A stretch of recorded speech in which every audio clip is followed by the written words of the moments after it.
Salut à tous et bienvenue sur ma chaîne éducative. Aujourd'hui, on se plonge dans une œuvre incontournable du théâtre français, Antigone de John Anvil. À la fin, je vous proposerai aussi un sujet de production écrite avec une correction détaillée. Alors, restez bien jusqu'au bout. Texte de base, pages 17 et 18 du roman Antigone. Donnez-vous du mal, donnez-vous du mal pour les élever. Elles sont toutes les mêmes. Tu n'étais pourtant pas comme les autres. Toi, t'attifais toujours devant la glace, à te mettre du rouge aux lèvres, à chercher à ce qu'on te remarque. Combien de fois je me suis dit, mon Dieu, cette petite, elle n'est pas assez coquette. Toujours avec la même robe et mal peignée. Les garçons ne verront qui se mène avec ses bouclettes et ses rubans et ils me la laisseront sur les bras. Eh bien, tu vois, tu étais comme ta sœur et pire encore, hypocrite. Qui est-ce? Qui est-ce? Un yo-yo, un voyou, ah, peut-être, peut-être, un garçon que tu ne peux pas dire à ta famille. Voilà, c'est lui que j'aime. Je veux ça. Je veux, c'est ça. Ah, c'est ça. Répond donc fanfaronne. Antigone a encore un sourire imperceptible. Oui, nourrice. La nourrice, elle dit oui. Miséricorde, je l'ai eue toute gamine. J'ai promis à sa pauvre mère que j'en ferais une honnête fille. Et voilà. Mais ça ne va pas se passer comme ça. Ma petite, je ne suis que ta nourrice et tu me traites comme une vieille bête. Bon, mais ton oncle Crénan saura. Je te le promets. Antigone se d'un un peu classe. Oui, nourrice, mon oncle Crayon saura. Laisse-moi maintenant la nourrice, et tu verras ce qu'il dira quand il apprendra que tu te lèves la nuit. Aimant, est ton fiancé, car il est fiancé. Il est fiancé et à 4 heures du matin, elle quitte son lit pour aller courir avec un autre. Et ça vous répond qu'on la laisse. Ça voudrait qu'on ne dise rien. Tu sais ce que je voudrais faire? Je battre comme lorsque tu étais petite. Antigone, nounou, tu ne devrais pas trop crier. Tu ne devrais pas être trop méchante ce matin. La nourrice, pas crier. Je ne dois pas crier par-dessus le marché. Moi qui avais promis à ta mère.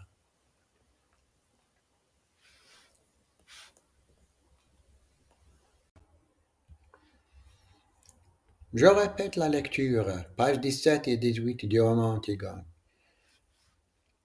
Donnez-vous du mal. Donnez-vous du mal pour les élever. Ils sont toutes les mêmes. Tu n'étais pourtant pas comme les autres. Toi, à t'attifer toujours devant la glace, à te mettre du rouge aux lèvres, à chercher à ce qu'on te me remarque. Combien de fois je me suis dit, mon Dieu, cette petite, elle n'est pas assez coquette. Toujours avec la même robe et mal peignée. Les garçons ne verront qui se mène, avec ses bouclettes et ses rubans, et ils me la laisseront sur les bras. Eh bien, tu vois, tu étais comme ta sœur, et pire encore, hypocrite. Qui est-ce? Un voyou, hein, Peut-être un garçon que tu ne peux pas dire à ta famille. Voilà, c'est lui que j'aime. Je veux. C'est ça. C'est ça. Répond donc Fanfaronne. Antigone a encore un sourire imperceptible. Oui, nourrice. La nourrice est-elle? Dit oui. Miséricorde. Je l'ai eue, toute gamine. J'ai compris à sa pauvre mère que j'en ferais une honnête fille. Et voilà. Mais ça ne va pas se passer comme ça. Sa petite, ma petite. Je ne suis que ta nourrice et tu me traites comme une vieille bête. Bon, mais ton oncle Créance saura. Je te le promets. Antigone soudain un peu lasse. Oui, nourrice, mon oncle Créant saura. Laisse-moi maintenant la nourrice, et tu verras ce qu'il dira quand il apprendra que tu te lèves la nuit. Raymond, Raymond est ton fiancé, car il est fiancé. Il est fiancé et à 4 heures du matin qu'il quitte son lit pour aller courir avec un autre. Et ça vous répond qu'on la laisse. Ça voudrait qu'on ne dise rien. Tu sais ce que je devrais faire? Tu battre comme lorsque tu étais petite. Antigone, nounou, je ne devrais pas trop crier. Tu ne devrais pas être trop méchante ce matin. La nourrice, pas crier. Je ne dois pas crier par-dessus le marché. Moi qui avais promis à ta mère. Donc maintenant, on passe aux questions de compréhension pour 5 points. La première question. Quel est ton général quel est le ton général du personnage qui parle dans ce passage? Je répète la question. Quel est le ton général du personnage qui parle dans ce passage? La réponse. Le ton est à la fois exhortatif et désespéré. Le personnage insiste sur l'importance de bien élever les filles, mais élever aussi une certaine lassitude et un regret face aux difficultés que cela implique.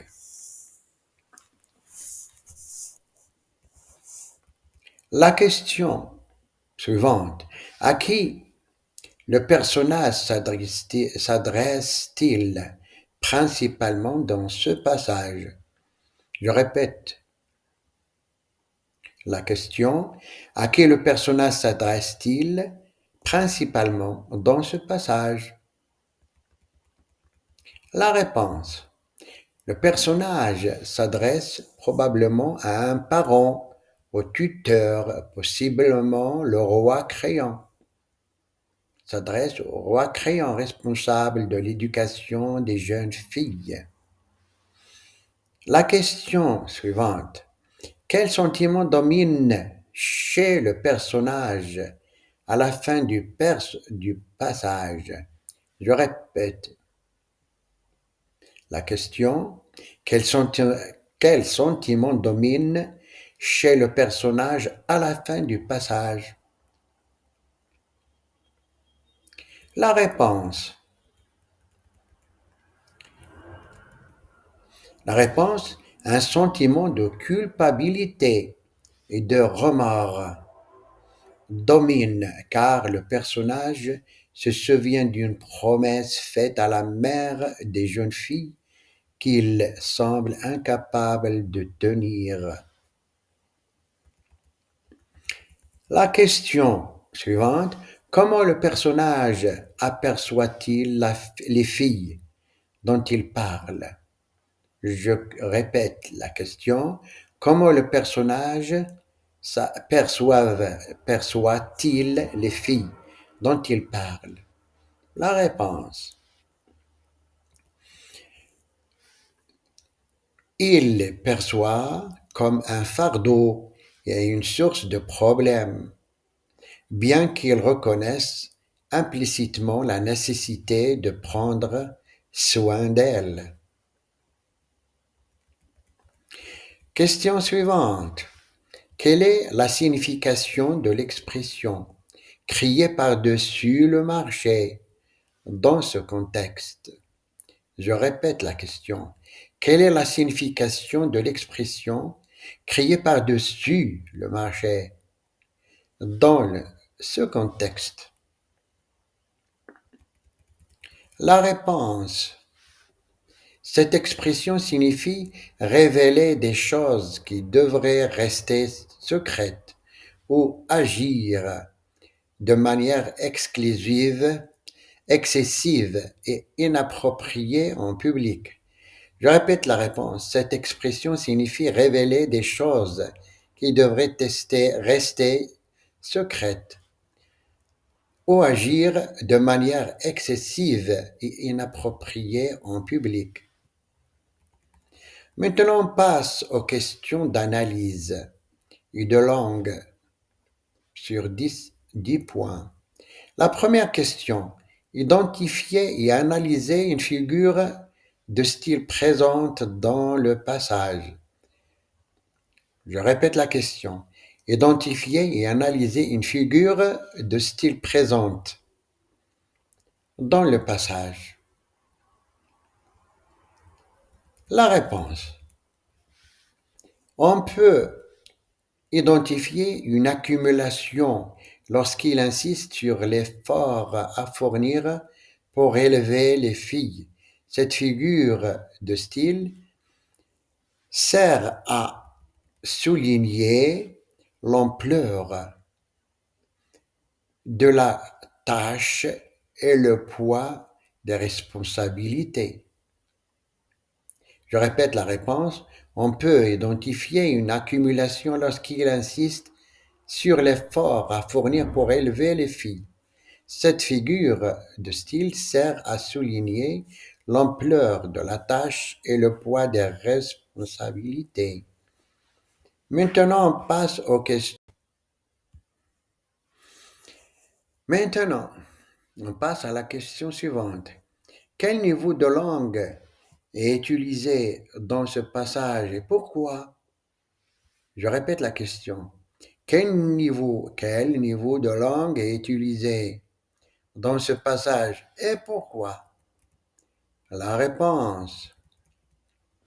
Le niveau de langue est plutôt courant avec quelques expressions familières. Cela rend le passage accessible et direct. Tout en conservant une certaine gravité liée à la situation. On passe à la question suivante. Analysez l'emploi des pronoms personnels dans le passage. Quel effet cela produit-il? Je répète la question. Analysez l'emploi des pronoms personnels dans le passage. Quel effet cela produit-il? La réponse. L'emploi des pronoms personnels comme je et moi met en évidence l'implication personnelle du personnage et son conflit intérieur. Cela renforce l'aspect émotionnel et subjectif du texte. On passe à la question suivante. Comment la structure des phrases contribue-t-elle à l'effet général du texte? Je répète la question. Comment la structure des phrases contribue-t-elle à l'effet général du texte? La réponse. Les phrases sont relativement courtes et directes, ce qui crée un rythme haché qui traduit l'urgence et l'anxiété du personnage. Question suivante, Julie. Quel est le champ lexical dominant dans ce passage et que révèle-t-il sur l'état d'esprit du personnage? Je répète la question. Quel est le champ lexical dominant dans ce passage et que révèle-t-il sur l'état d'esprit du personnage. La réponse. Le champ lexical dominant est celui de la responsabilité, du devoir. Cela révèle un état d'esprit accablé par les obligations et les promesses non tenues. Question suivante. La question, je lis, expliquez l'importance du contexte culturel et social dans la compréhension de ce passage. Je répète la question. Expliquez l'importance du contexte culturel et social dans la compréhension de ce passage. Réponse. Pour bien comprendre ce passage, il est essentiel de connaître le contexte de la pièce, notamment les rôles sociaux et les attentes envers les personnages, ainsi que l'importance des promesses et de l'honneur. Question suivante. Réécrivez la phrase. Je ne dois pas crier par-dessus le marché au niveau de langue soutenue. Je répète la question, répétez la phrase. Je ne dois pas crier par-dessus le marché au niveau de la langue soutenue. La réponse. Il ne s'y point. Il ne s'y est point que j'ébruite ses propos sur la place publique. Je répète la réponse. Il ne s'y point que j'ébruite ses propos sur la place publique. Question. Je lis la question. Identifiez le type de la phrase. Donnez-vous du mal pour les élever. Je répète la question. Identifiez le type de la phrase. Donnez-vous du mal pour les élever. La réponse. Il s'agit d'une phrase injonctive. Je passe à la question suivante.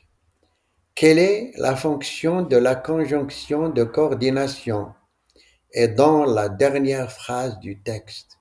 Je répète la question. Quelle est la fonction de la conjonction de coordination et dans la dernière phrase du texte? La réponse. La conjonction de coordination et sert à ajouter une information supplémentaire, soulignant la promesse faite à la mère des filles. Je lis la question suivante. Remplacez le mot marché par un synonyme qui convient au contexte de la phrase. Je répète la question. Remplacez le mot marché par un synonyme qui convient au contexte de la phrase. La réponse. Place publique. Place publique. Maintenant, on passe à l'activité de sujet de production écrite sur 5 points. Sujet. Je lis le sujet. Pensez-vous que les promesses doivent toujours être tenues, quelles que soient les circonstances? Je répète le sujet. Pensez-vous que les promesses doivent toujours être tenues, quelles que soient les circonstances? Voilà les critères d'évaluation, de l'évaluation de cette production écrite. Conformité au sujet, cohérence de l'argumentation, correction linguistique, structure du texte. Voilà une correction pour cette production écrite. Il est essentiel de tenir ces promesses car elles engagent notre honneur et notre crédibilité. Cependant, des circonstances exceptionnelles peuvent justifier de ne pas les respecter, notamment si elles mettent en danger des vies ou violent des principes moraux supérieurs. Dans de tels cas, l'intégrité de la compassion doit primer sur l'engagement initial, permettant ainsi une adaptation éthique face à des situations imprévues. Finalement, on s'attaque au résumé du texte avec 60 mots. Ce passage d'Antigone révèle un personnage accablé par de ses responsabilités envers de jeunes filles. Elle exprime son désespoir face à la difficulté de bien les élever et son remords de ne pouvoir tenir une promesse faite à leur mère. Le ton est à la fois exhortatif et empreint de culpabilité, soulignant le poids des obligations et le conflit intérieur du personnage partagé entre le devoir et l'incapacité de l'assumer pleinement. Finalement, j'espère que cette vidéo vous a aidé à mieux comprendre cet extrait d'Antigone et à vous préparer efficacement pour votre examen. Likez, abonnez-vous et activez la cloche pour ne rien manquer des prochaines vidéos. À très bientôt sur la chaîne éducative.